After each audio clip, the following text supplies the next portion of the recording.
হাজারো শাহাদাতের মধ্য দিয়ে আমাদেরকে দীর্ঘ সময় ধরে চেপে বসা ফেসিবাদী জুলুম ব্যবস্থা থেকে, হাসিনার স্বৈর শাসন থেকে যে রব্বুল আলামিন আমাদেরকে মুক্তি দান করেছেন, তার দরবারে শুকরিয়া জ্ঞাপন করি। সকলে বলি আলহামদুলিল্লাহ। সেই মহান কাজে আমাদের অনেক ভাই আহত হয়েছেন, আমাদের হাজারের উপরে ভাই শহীদ হয়েছেন। আল্লাহ রাব্বুল আলামিন যেন তাদের শাহাদাতকে কবুল করেন, আমরা সকলে বলি আমিন। বাংলাদেশে ইসলাম অবিচ্ছেদ্য একটা অংশ। দুর্ভাগ্যের বিষয়, অতীতে বাংলাদেশের মুসলমানদের বডি ম্যাপিং করে তাদের দাড়ি, টুপি, পাঞ্জাবি, টাকনুর উপরে কাপড় পরা, এই বিষয়গুলোকে নানাভাবে বাংলাদেশের মানুষের কাছে ভয়ঙ্কর ভাবে উপস্থাপন করা হয়েছে।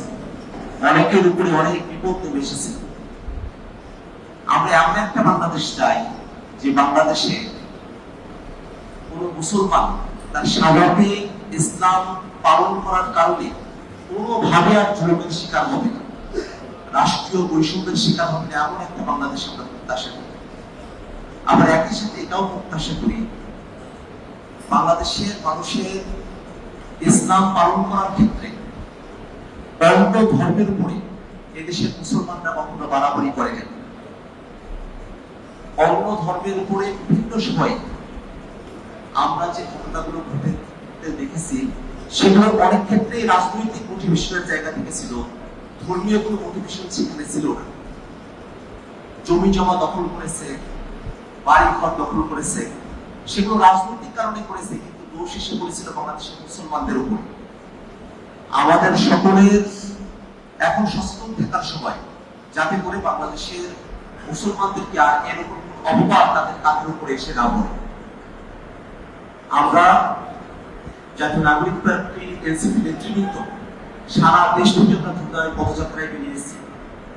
আমাদের সম্মানিত আহ্বায়ক জনাব নাহিদ ইসলাম আপনাদের কাছে এসেছেন, সাদিস আলম, আস্তাদুল্লাহ, নাসিরউদ্দিন পাটোয়ারি সহ।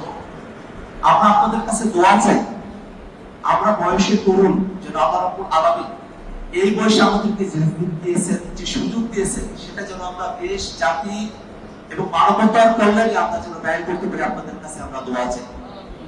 আমরা দোয়া চাই যেন আমরা পথভ্রষ্ট না হই।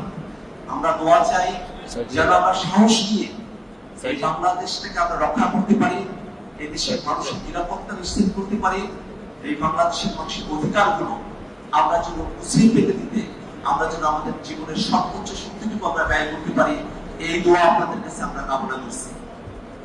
আল্লাহ রাব্বুল আলামিন আপনাদের সকলের উসিলায় আমরা যে নতুন বাংলাদেশের কথা বলছি, সেই বাংলাদেশ নির্মাণে আমাদেরকে সর্বাত্মক সহযোগিতা করবেন, এই কামনা করে আপনাদের থেকে বিদায় নিচ্ছি।